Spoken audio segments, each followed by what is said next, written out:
Prayers, and we'll read from 10th Canto, chapter 85, text 4. Om Namo Bhagavate Vasudevaya. Bhagavate Vasudevaya. Om Namo Bhagavate Vasudevaya.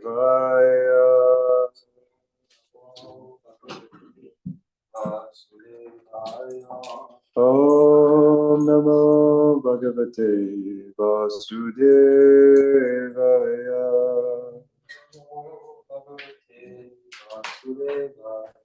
Narayanam Namaskritya Naram Java Narottamam Devam Saraswatam Vyasam Tato Jayamudire Nasta Prayashu Bhatreshu Nityam Bhagavata Sevaya Bhagavate Utamashloke Bhakti Bhagavati Naishtaki.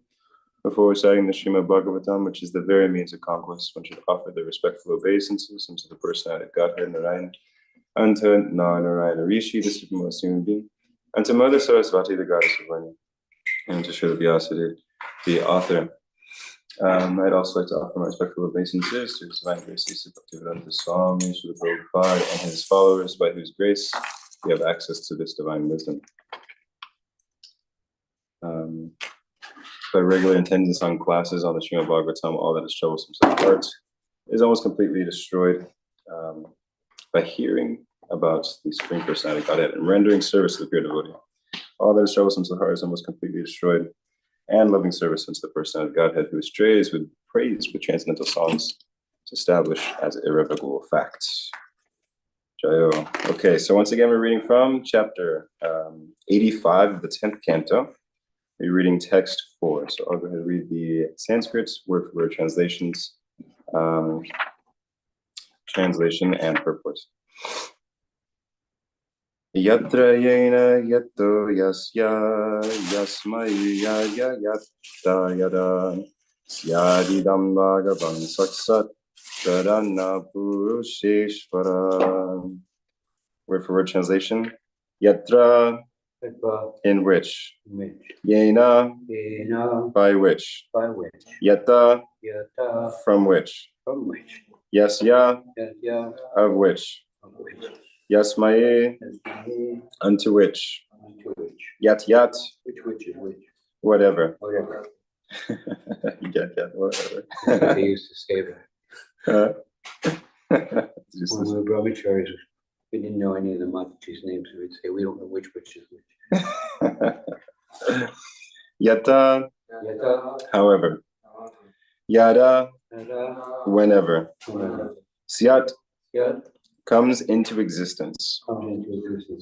Idam, this creation. Bhagavan, the Supreme Lord. Saksat, in his personal presence. Pradana, Purusa, of nature and its creator. Mahavishnu. Ishvaraha, the predominator. Its translation and purports in BBT. You are the Supreme Personality of Godhead, who manifests as the Lord of both nature and the creator of nature, Mahavishnu. Everything that comes into existence, however and whenever it does so, is created within you, by you, for you, from you, and in relation to you. I'll read that last sentence again. Everything that comes into existence, however and whenever it does so, is created within you, by you, from you, for you, and in relation to you. Purports. To casual observers, the known world appears to be produced by many different agents. A good indication of this conception is language itself. which traditional Sanskrit grammarians explain as reflecting the visible diversity of nature. In the standard Sanskrit grammar taught by the sage Panini, the verb Pani. Yeah, I was like, Panini sounds like something else. Pani. Thank you, Vasudev. The verb expressing action is taken to be the essential core of a sentence, and all the other words function in relation to it. Nouns, for example, are put into any of several cases to show their particular relationship to the verb in a sentence. Those relationships of noun to verb are called karakas. Karaks. Vasudev should teach this one. He's our Sanskrit scholar. Karaks. Namely, the relation to subject, karta, who does, object, karma, what is done, instrument, karana, by which, recipient, sampradana, for or toward which, source, apadana, from or because of which, and location, adhikarana, in which. Apart from these karakas, I was going to go with that. Nouns may also sometimes point to other nouns in a possessive sense. Is that purport or is that? There's a purport. That's all purport. Yeah. And there are also various kinds of adverbs of time, place, and manner. But although language thus seems to indicate the activity of many separate agents in the manifest creation, the deeper truth is that all grammatical forms refer first of all to the Supreme Personality of Godhead. In this verse, Vasudev makes this point by glorifying his two exalted sons in terms of the different grammatical forms. Okay. Om Meganathamidandasya Vinanjana Shivakaya Chakshu Militamina Tasmai Shri Gurave Namah Shri Chaitanya Manobishtam Stapitam Yena Bhutale Swayam Rupam Vidanayam Dadanti Swapadantika Vandeham Shri Guru Shri Yuta Patakamalam Shri Guru Vaishnavamscha Shri Rupam Sagajatam Sahagana Raghunatam Vidam Tam Sajivam Sarvitam Savadutam Virjana Sahitam Krishna Chaitanya Devam Shri Radha Krishna Padan Sahagana Lalita Shri Vishakam Vidamscha Hey Krishna Karuna Sindhu Dinabandhu Jagapati Gopisha Gopika Kanta Radha Kanta Namostute Tapta Kanchana Gaurangi Radhe Vrindavaneshwari Vrishabhanu Suderi Pranamami Kriya Vanchakapatarubhyascha Kripa Sindhubhyo Vacha Patitanam Bhavinebhyo Vaishnavebhyo Namo Namo Jaya Shri Krishna Chaitanya Prabhu Nityananda Shri Advaita Gadadhar Shri Vasari Gaura Bhaktavinda Hare Krishna Krishna Krishna Hare Hare Hare Rama Rama Rama Hare Hare.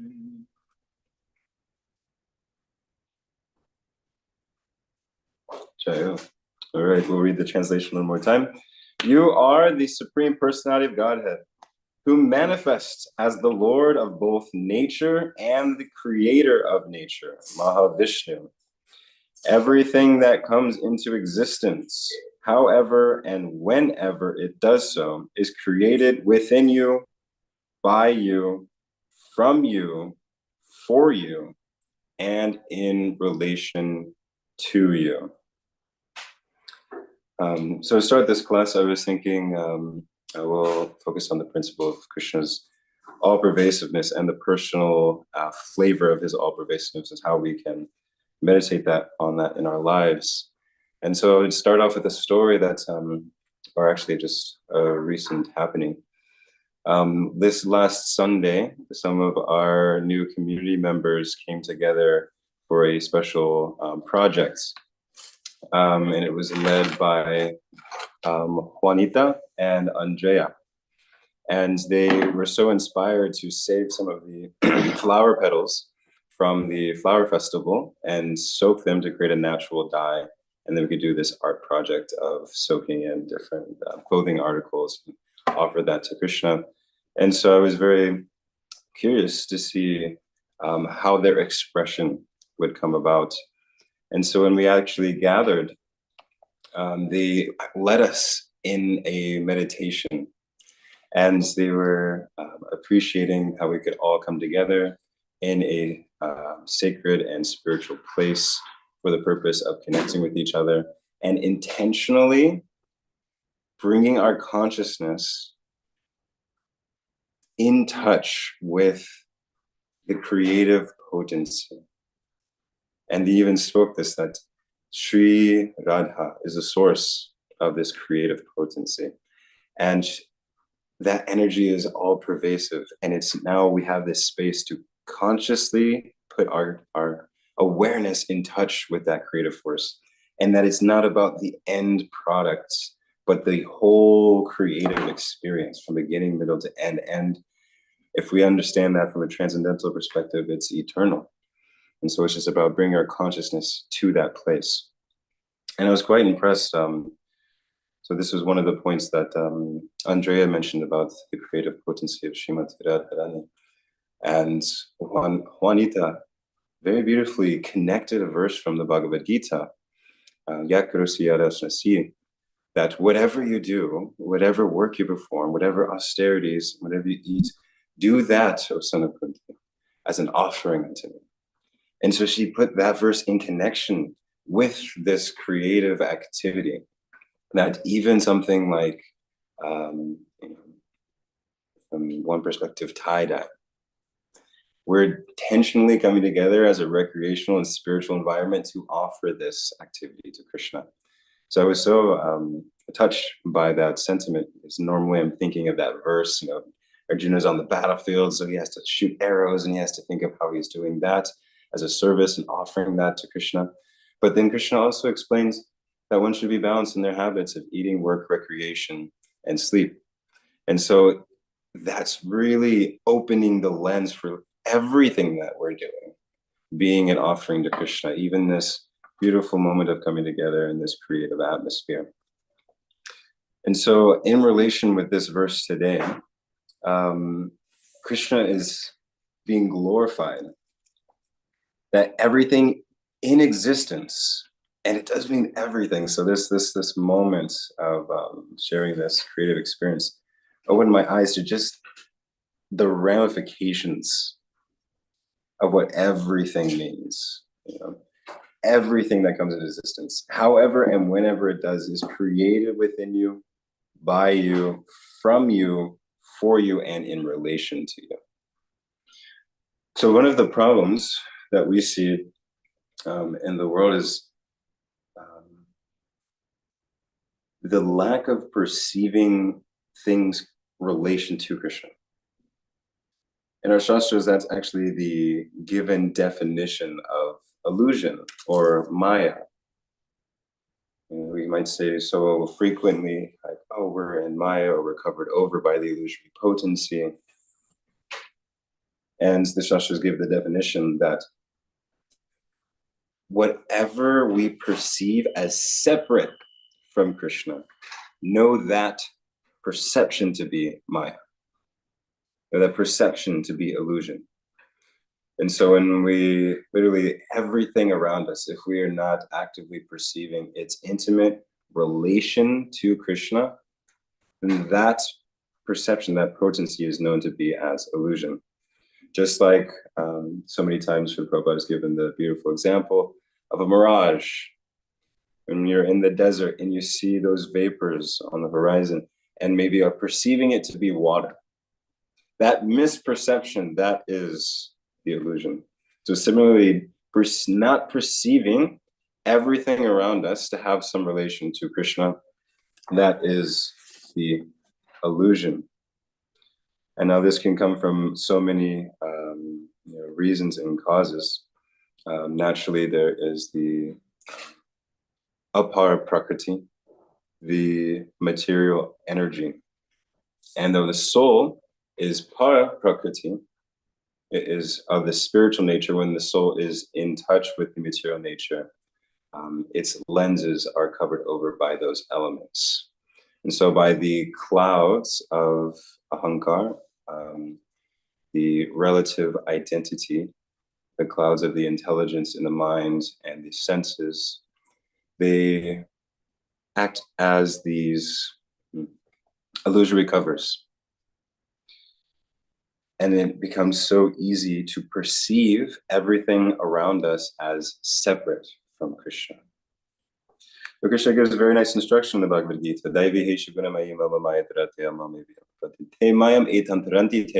That although these clouds, these material clouds, are so powerful, and that they can cover over one's spiritual identity and spiritual intelligence, one who takes shelter of the internal potency, the one who takes shelter of Krishna, can easily cross beyond this illusory potency and receive the unwavering shelter of Krishna. And so here's this beautiful opportunity in this verse for us to expand that vision. Because naturally, when one is Krishna conscious, they see everything in relation to Krishna. They see everything as coming from him. Aham sarvasa prabhavam. That everything material and spiritual has its origin in him. Om purnamadam purnamidam. That everything is complete in itself. Actually, everything is spiritual because everything is finding its source in Krishna. Ishvara Parama Krishna Sat Chidananda Vigraha Anadir Ade Govinda Sarva Karana Karana. That everything is within Krishna. Everything comes from Krishna.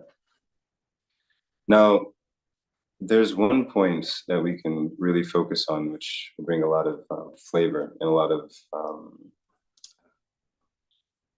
personal nourishment.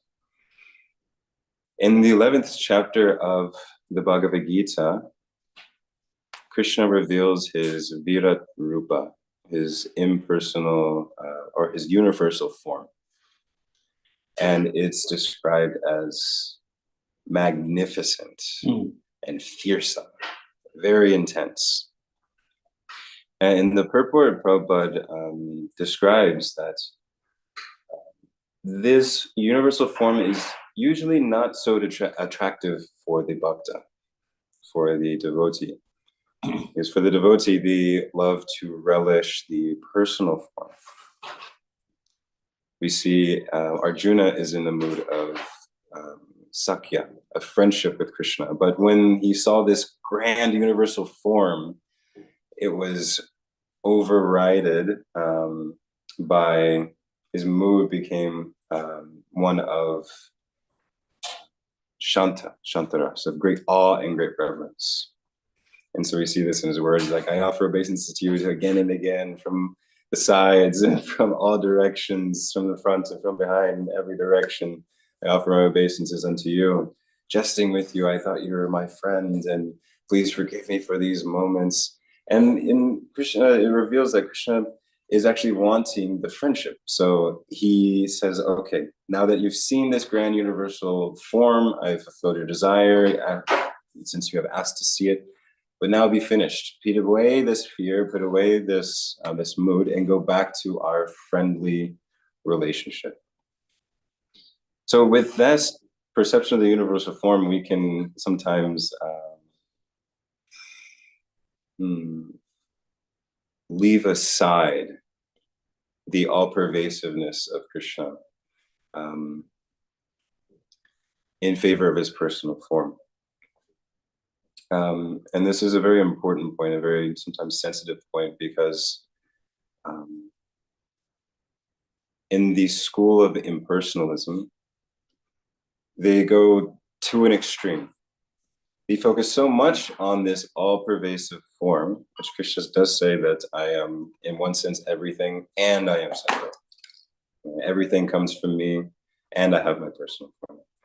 In the impersonal school of thought, they go to the extent of rejecting the personal form, claiming that the personal form is illusory, that is the mirage. But Krishna describes Satchidananda Vigraha, that he has his eternal, transcendental form. And so we also want to be mindful of going to the other extreme of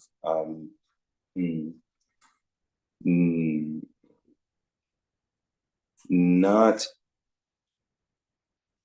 being aware at our stage of bhakti, or our stage of practice, not being aware of Krishna's all-pervasiveness. In favor of just thinking, oh, he only has this form, so he's only on the altar and he's not in the rest of the world. Now Krishna says, I am both. I am pervading everything and I have my personal form. It's literally his Om Purnam Purnam Purnamidam. He is the complete whole. Everything comes from him. Both the personal and the impersonal reside within him. He is that all-pervasive, inconceivable transcendence. Now, Prabhupada gives an amazing purport to that invocation of Sri Upanishad, saying, how can the Supreme Lord be the complete whole if his creation has a quality greater than or more than himself? And so this is a wonderful point, and it actually balances both perspectives. We won't go to the full impersonalism of saying that he has no form, because as we see all around us, there's form. We're in a form, you're in a form, everything's around us have a form. So how could things of this world have form, and the Supreme Transcendence, who is the complete whole, how could he not have this quality? So he does have this quality, he has it in perfection. And we see the vastness of space in its impersonal form, recognize that is also there. So how could this universe have an impersonal form and the Supreme complete whole also not have an impersonal form? And thus it is said that he has both in totality. He has the impersonal Brahman, the Brahma Jyoti, his impersonal effulgence, is a Paramatma, is a localized presence within every living entity, in every atom, and in between every atom, which is fantastic just to think about. And he has this personal form as Bhagavan. And so for us, it's so important to have the combination of these things. Seeing, as this verse is beautifully stating, everything that comes into existence, however and whenever it does so, is created within you, by you, from you, for you, and in relation to you. That means this book has relation to the Supreme Personality of Godhead. This iPad, this tripod, this seat, everything around us has a relation to Krishna. And when we see things as separate, we might not as value it so much. We're like, oh, it's just a piece of paper, I'll throw it away, it's no problem.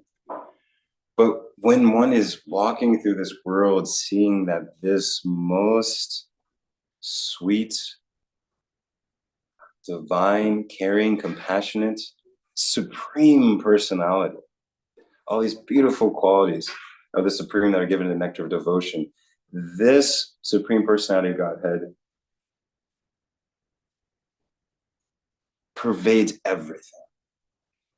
So it's not just this impersonal form that's pervading everything. It's a personal form. That Krishna of Vrindavan, that Krishna who is so sweet, who plays on the flute and dresses in lightning gold dhoti or dress, and wears the peacock feather, wearing a fragrant garland. That Krishna, he is all pervasive. And then we can actually, then that idea of Krishna doesn't become something that's very far away in another realm. It becomes something that's right here with us. We can actually feel the presence of the divine in the air, in the sense of touch, in the beating of our own heart. Krishna speaks so beautifully how he can be perceived in this world in the 10th chapter of Bhagavad Gita and also in other places. He's the resting place. He's the strength of the strong. He is the light of the sun and the moon. He's the intelligence of the intelligent. So like this, through all of these things, we can feel that personal presence of Bhagavan through all of these all-pervasive, seemingly impersonal aspects of the divinity. And like this, we actually feel so sheltered, so nourished that our best friend of all friends is always present. And that naturally dispels this illusion of seeing that things are separate, that I am separate, that there's no one for me around. We actually feel his presence everywhere and in everything. This is the sadhana. This is the practice of perceiving that. And when we live our life in such a way, everything becomes an adventure. It becomes, in one sense, a love story, because we're experiencing everything with this most supreme, beloved object of our life, Krishna. And so when we see, even like this flower, we can really see how magnificent it is. Seeing that Krishna's potency, his qualities, his beauty is also present within us. And this is beautifully, as this quality kind of develops, it's described in the Nectar of Devotion that everything becomes an impetus for ecstatic love. For example, it's given that Mother Yashoda walks throughout the palace and goes into a state of ecstasy upon seeing a bamboo stick. A bamboo stick with some holes in it. Why does that send her into ecstasy? Because it reminds her of her Gopal. Because that was Krishna's flute. So then everything becomes personal. This is Krishna's book. This is Krishna's table. This is Krishna's chairs. This is Krishna's tulsi. I am Krishna's. Our very conception of ourselves, everything around us becomes an ecstatic remembrance. And Prabhupada mentions like this, that even in this world, when a mother will see these shoes, they'll be reminded of their child. So similarly, when we develop that consciousness of seeing everything in the world in relation to Krishna, then we will similarly develop this affection, or at least appreciation, of seeing this too is coming from the Supreme Lord. How wonderful. How wonderful. And so as our affection starts to increase, everything becomes very, very beautiful, very magnificent.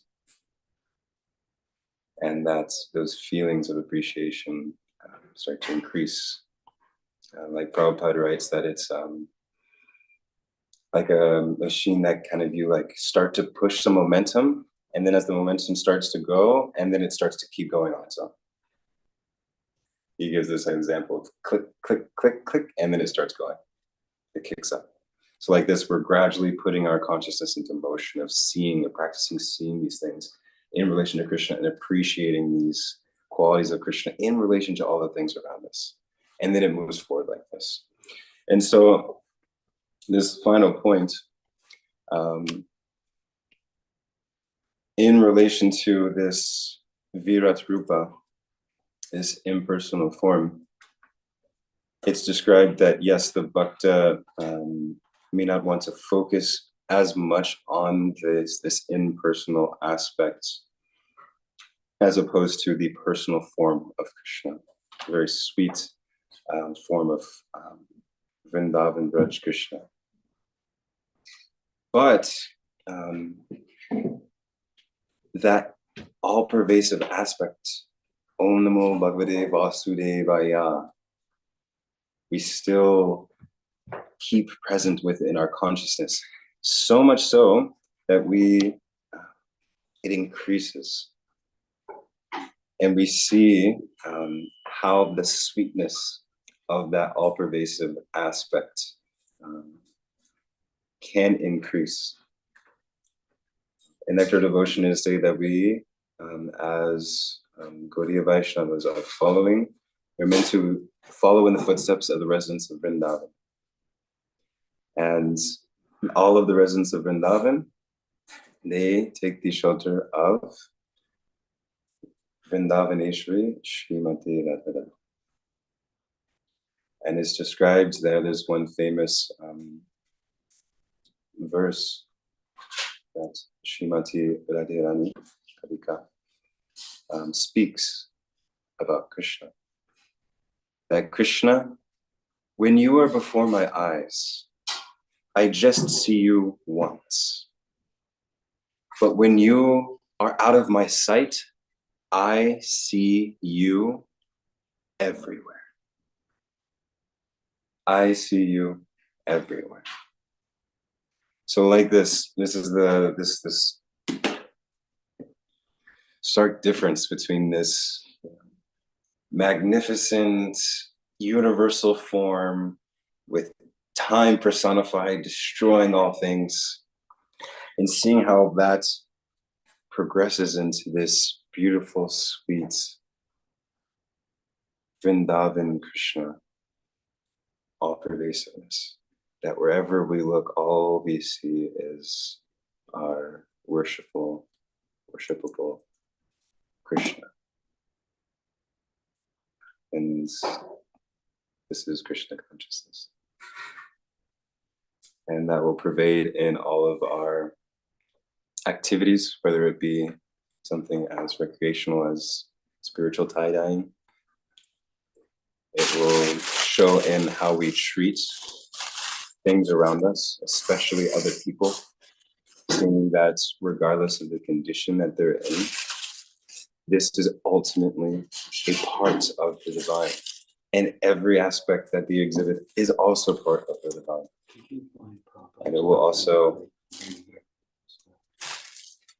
show in how we treat ourselves, in how we perceive ourselves, that we can actually see that we too are parts and parcels of this Supreme Lord, and we can approach him as parts and parcels of that Supreme Lord from a loving and affectionate relationship. Sometimes we don't approach the Lord thinking I'm too fallen or I'm too this, or because this I can't. But actually, Krishna is saying that we are of the same quality of him. We are part and parcel of him. And so we can see that these qualities of false identity, of lust, envy, greed, that these qualities aren't actually who we are. These two are an energy of the Lord, and we are the pure soul.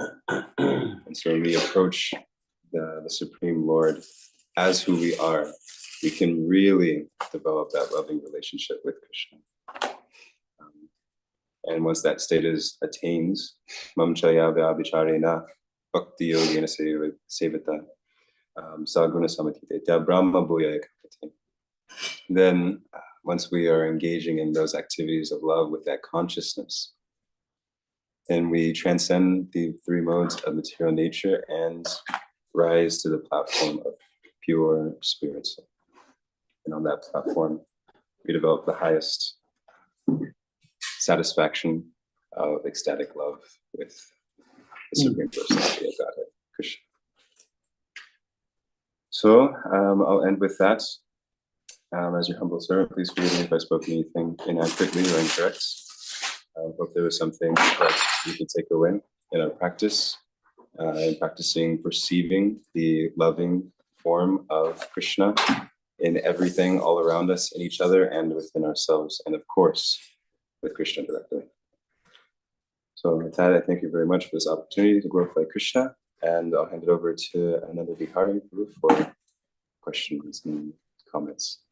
Jai, thank you very much, Manohara Prabhu. Wonderful class, wonderful subject, seeing Krishna everywhere. If for example, my wife cooks a wonderful a meal, offers it to Krishna, and then I get to relish the remnants. And then, oh, that's nice. That's coming from Krishna. And then when my wife slaps me in the face, for example, am I supposed to see that as something that's coming from Krishna? Then what's the point? If Krishna is everywhere, what's Especially coming from Krishna. that especially, yes. Yeah. Yes, some things may be more difficult to perceive than others, how they're related to Krishna. But to lean onto what Giri mentions, yeah, there's some things that may happen in life that we still do our duty of responding to in a particular way, like Arjuna on the battlefield, or still his duty to fight. But yes, still ultimately recognizing that everything finds its source in Krishna somehow or other. Thank you. Perfect answer. Thank you, Prabhu. Mike has his hand up.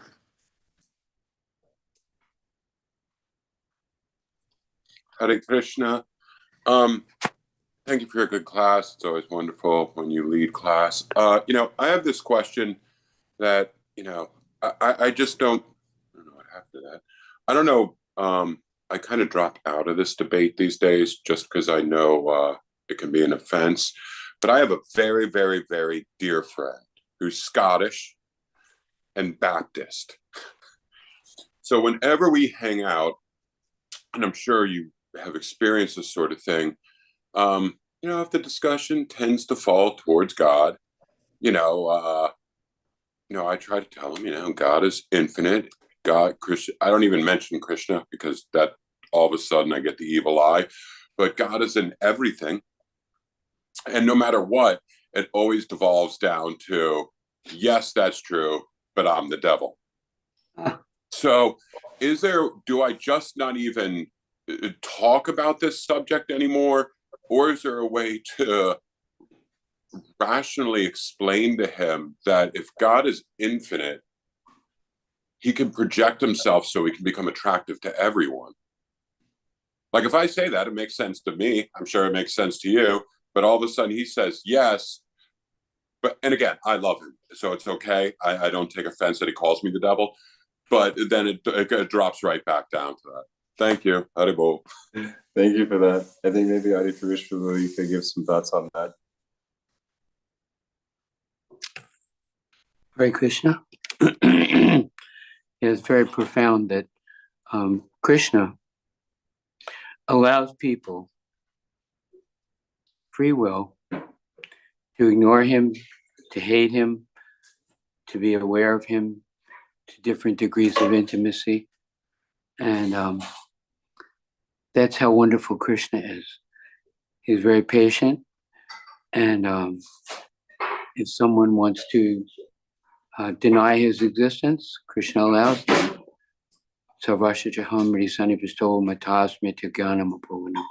He's in everyone's heart. He sees their desire and he grants that desire. And if someone wants ignorance, they get ignorance. But interestingly enough, there's nothing to see except Krishna. And the atheists, they see Krishna as death. That's an aspect of the absolute truth. Death. It's an aspect of Krishna. We know it is an aspect. It's not the aspect that we focus on so much. But there's nothing but Krishna. When Krishna came into the wrestling arena, the gopis saw him not like the boy next door. Mother Jasoda saw him like her child. The yogis saw him as the absolute truth. And Kamsa saw him as death. They were all looking at Krishna, but they're seeing him in different ways. And then it says, Premanjana Charita Bhakti Vinodchani. When the eyes are anointed with the salve of love, then we see Krishna as Krishna, which is really cool. So we have a choice. Krishna gives us a choice. Can I also chime in on this? Please. As a person who grew up and became a Christian at like 16 in a Bible church, I was just interested in the passion and the music. It was a uproarious chorus of passionate voices, and I was really attracted to, of course, chanting the praise and singing the praise of God. I've found that in dealing with my sister is a born again fundamentalist Christian. I find, but she's not going to view me as the devil because I'm her brother. She already knows that I'm the devil. Um, I just talk about Christ. So Prabhu specifically, everything Adi said, of course, as an archetype, but as far as your personal relationship, the guru goes to the disciple. So if you want to teach him something, go look up Bible verses and talk about Bible. It's all the same. It's just a different language. Christ says, love the Lord thy God with all thy heart, mind, soul, and spirit. That's all that Prabhupada said. I just want you to be sincere. I just want you to learn to love Krishna. Everything else is superfluous to that end goal. And so if you just go talk about Christ, that his eyes are gonna open. Then he's gonna say, and then you just feed it in like a slow trickle. Just feed it in. Anyways, that's how I do it. Hare Krishna.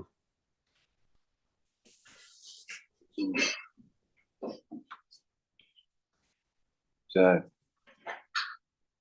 Thank you. Is that good? Okay. Thank you, Mikey. Yeah. And maybe one other thought in relation to the purport, just to also give another perspective on the all-pervasive aspect of Krishna. Nimai Pandits, when he was first becoming a devotee, before that he was a logician and grammarian. And so he had students and he would teach them these grammatical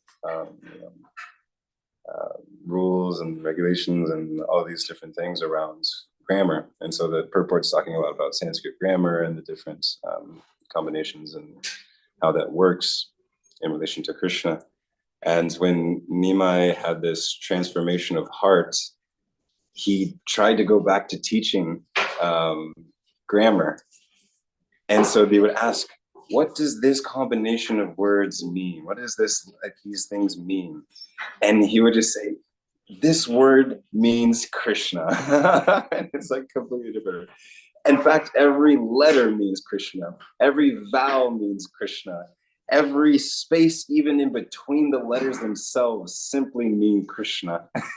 And this is the level of his awareness of the all-pervasiveness of Krishna, the level of his immersion of consciousness in Krishna consciousness, that even in the words themselves, the space in between the letters is referring and calling out to Krishna.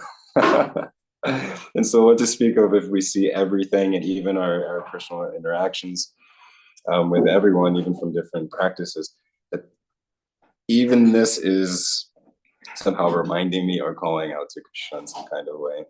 And as these go deeper and deeper, that love will feel that Shakti kind of also amplifying very nicely. So that's something there from Sri Chaitanya Mahaprabhu. Yeah. Manohara Prabhu, can that be taken too far? I'm gonna binge watch Netflix, and Krishna is in Netflix. Therefore, there's no harm in that. If you had the consciousness. Okay. That's the question, though. Will we still really see it in relation to Krishna? Yeah. And Prabhupada mentioned one time in a purport similar to this example that even if you just read this one book, you become Krishna conscious. No, just this one chapter, this one page, this one sentence, this one word, even the spaces in between the word, you can make you Krishna conscious. So similarly, yeah. But we have a darshan now. Maybe we'll do more in the afterglow. All right, thank you.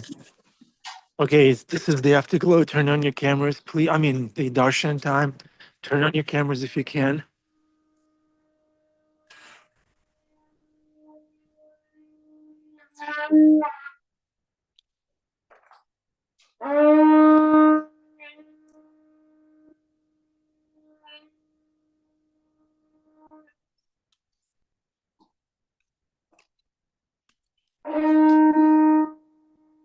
There's no video. Bhakti Center, please turn on the video.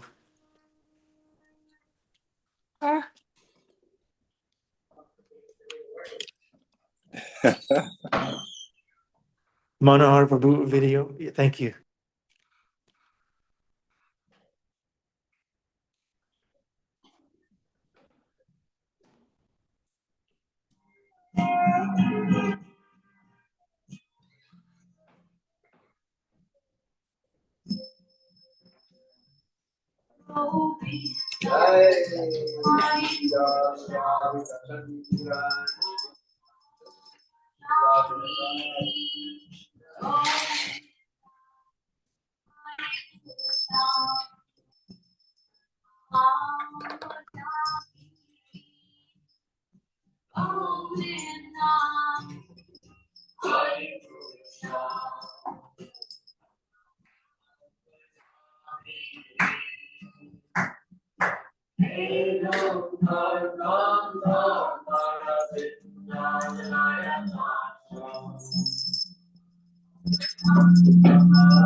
Lotus feet.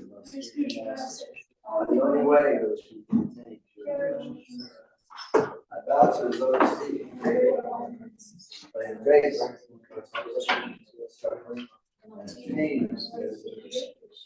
My only wish is to have my consciousness emanate. Attachment to its lotus feet. Affection.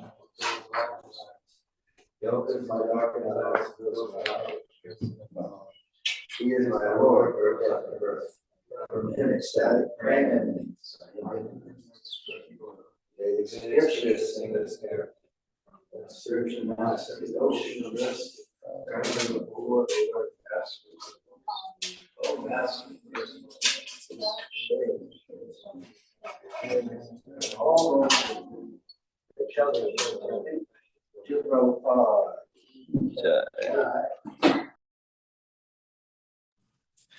Jai Srila Prabhupada, welcome to the Afterglow. Would anyone like to share a reflection or ask a question? Bhima Prabhu is here. He has all the answers. He sees Krishna everywhere.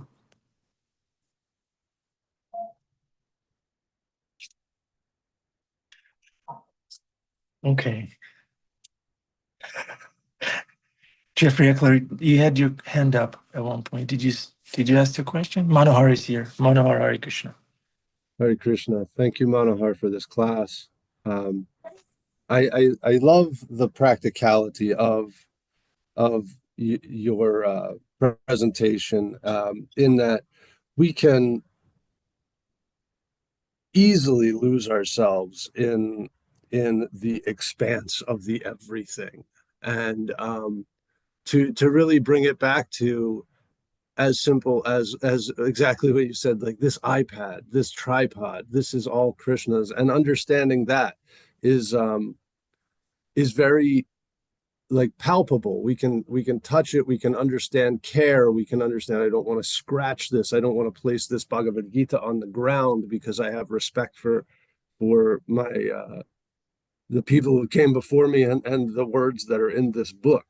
Um, and and then as we extrapolate that to talk about language, and I love how you brought it back to the verses at the very end to talk about the grammarians aspect of this, but even embedded in the language is the respect for um and adherence to the rules, or the ruling power, and the source of all. And so as we speak, as we express our opinions, and express our love for others, etc., um, even in that there is a reflection on the ultimate source for all of this, that we experience. And I was just reflecting and thinking that as it becomes, this reflection on the everything becomes more subtle, and we talk about things like our experience of our own speech and our own emotions, is it that we can determine, at least maybe not in the moment, because Lord knows I've said some things that I regret, but as we reflect on the things that we've said, or the things that we are about to say, more hopefully, that we can understand, is this Krishna's words, or are these my words? And am I doing a disservice to my practice, my faith, my God, if I don't preemptively reflect on what I'm about to write or say or express, as being part of the everything that is Krishna? And I know that even the things that I say, that are in contravention to that, are probably empowered by my ability to even say them, but they may not be congruous with my practice, my faith, my God. Does that make sense? Am I making sense? Yeah, thank you so much, Jeffrey, for that reflection, reflection and comments and question. It's so deep, and this exercise also runs very deep. There's two aspects. One, that with Krishna's all-pervasiveness, as we kind of are developing a closer relationship with him, especially for us, his qualities of how he behaves in Vrindavan, that all-pervasiveness becomes much more personal and much more sweet. Because if this guy is pervading everything and we don't like him, then that quality of him being all pervasive doesn't become as sweet. For Kamsa, that was a source of like anxiety, like, oh, he's everywhere, like he's going to destroy me, he's my enemy. But as we start to really gradually develop that appreciation by hearing about him and like, hearing how he's kind, how he's compassionate, how he's tolerant, how he's patient, how he's loving, then those qualities start to become very endearing to us. And then we realize, okay, Krishna is my friend. He's providing, he's a very digestive force in my own body. He's giving all these such nice things. And so we can develop that that appreciation of our awareness of his sweetness. And then when we see, oh, it's my friend. Like, he's my friend. Some well-wisher that's all pervading over here. Like, this is very nice. And like that, we can kind of carry him in our hearts. And that leads to the second part where, like, are my actions and my thoughts and my feelings, are they reflective, or are they going to support my spiritual practice? And something that I've been kind of noticing, becoming a little bit more aware of in my own practice, is like, there's some things that we may say, or rather not say, when a particular personality is in our presence. Like, what I'll say between my friends is probably different what I'll say in front of my parents. Or, for example, like if my spiritual master walks in, like how I speak will be a little bit different than like how I carry myself in a more casual, circumstance with others. And so I realized that kind of gives a chastity to my speech and to my thinking and my actions. Because like as soon as like say if Ranaswami walks in, I'm gonna be like very like No, you're gonna be on the floor, Manohara Prabhu. Yeah, exactly. Yeah, I'll be on the floor first. Hello. Right, so like that gravity, awareness of their presence brings in a certain gravity to our thoughts, our actions, our behaviors, our words. And now we've also seen the circumstance, the comedy motif, where we don't realize that they've entered the room and we're speaking very freely, and then everybody goes, oh, and you're like, oh, they're standing right behind me, aren't they? Right, so it could be like that. It could be like that also with Krishna. I realize like he is all pervading and he's in my heart. He's hearing my thoughts, he's hearing my words. When I'm not aware of that, then it provides that space for me to think or speak in however way. But I'm realizing more as I've been trying to practice this awareness of his presence, that like, oh, like he's present in my heart and like he's with me in the room. It's like Ranaswami being in the room, but it's Krishna there in the room with me. So how would I know if I speak in a certain way, he might not like that, or it might hurt his feelings, or he might not appreciate that, those words of mine. And I'm trying to develop a relationship with this person. And so I want to speak in a way that's pleasing to him. I want to think in a way that's pleasing to him. I want to act in a way that's pleasing to him. And so as we're developing the awareness of his sweetness and we're developing this appreciation for Krishna, and then pairing that with his all-pervasive feature, then we can more readily carry him in our hearts. And naturally comes that byproduct of thinking in a way that's pleasing to him, and speaking in a way that's pleasing to him, and acting in a way that's pleasing to him. So those are just a few thoughts on that. Thank you, Manohara. Thank you, Manohara Prabhu. That was beautiful. And I love the mnemonic device of remembering in a joyful and playful way. Oh, Krishna's right behind me, isn't he? Yeah. So he's there, like, hello, dude. Yeah. I see that when I'm like complaining about something. I'm just like, oh, this thing is really like, oh, this is, oh, and they did like this, and this is happening, and oh my goodness. But then I realized, like, if I turn to like Chaitanya or to Krishna, and like, if I was to complain to them, it's like, oh, but they love this person. They love this person I'm complaining about. All right, let me try to be more tolerant because they love him. They're with him.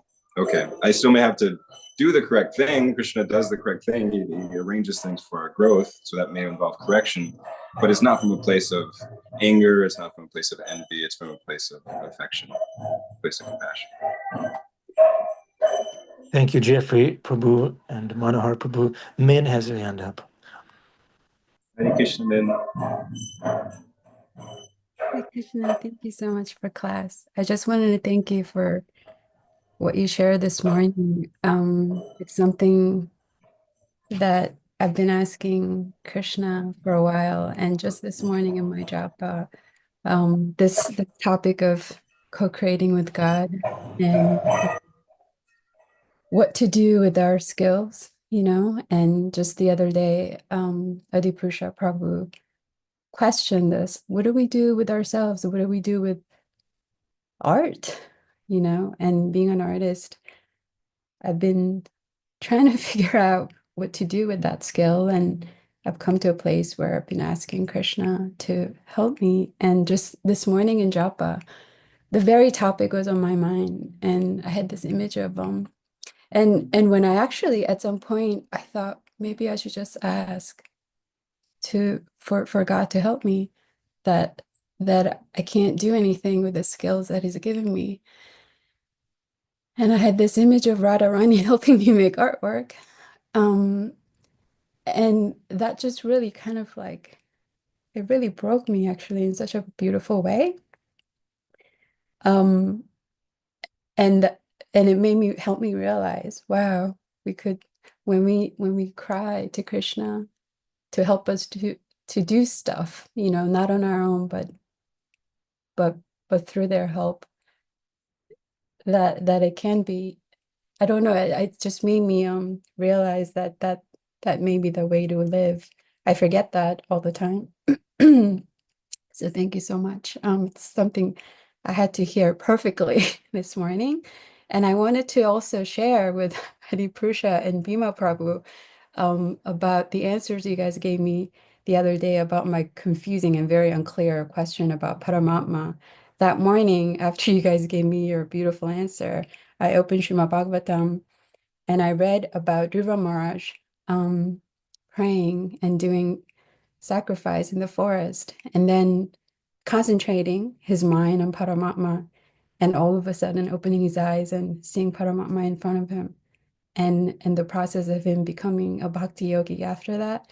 So it was such a perfect thing that I read there.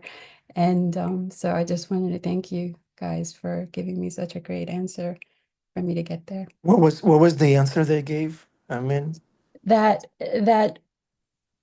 love is the most important thing to feel and understand and see Paramatma. And Bhima Prabhu said he's always there, that he's there all the time, eternally, never goes away. He's the best friend.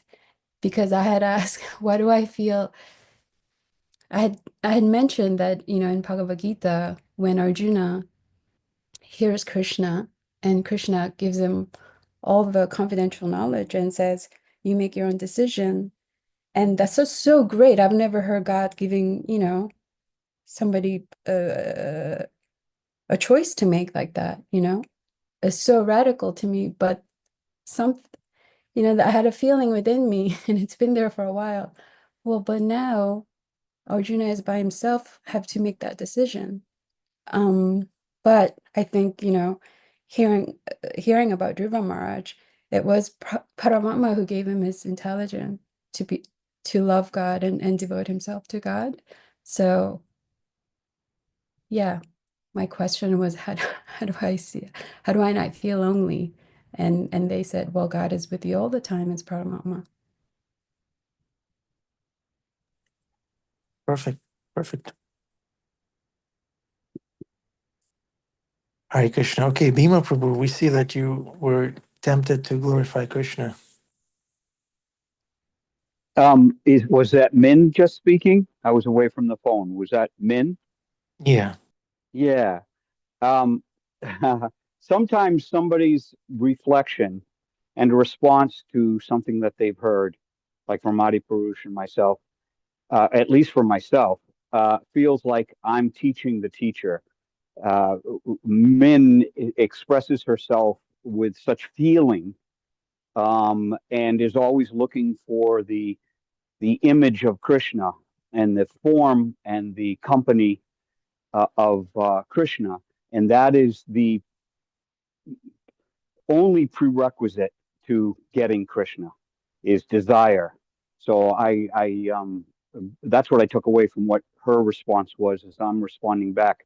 Thank you, Min, for teaching me, at least, that it's all about the heart. Yeah, Bhima Prabhu was probably like, did I say that? Did I say that? Yes, you did, Bhima Prabhu. Jai. Okay, Manohar Prabhu, let's conclude. Maybe you would like to give a summary, maybe quickly, or an instruction for us. Please bless me so I may perceive Krishna everywhere and treat everyone according to the love that they inherently deserve.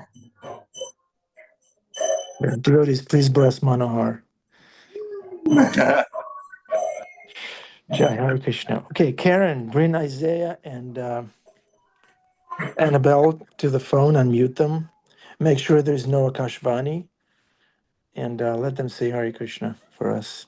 This will be the blessing for Manohar. They will say Hare Krishna, and Manohar will get the benefit. Hare Krishna! Thank you. Hare Krishna! Thank you, Annabelle. Beautiful. Manohar, that was for you. Thank you. Bye. Bye-bye, Isaiah. Thank you very much. Hare Krishna. Hare Krishna. Thank you for class.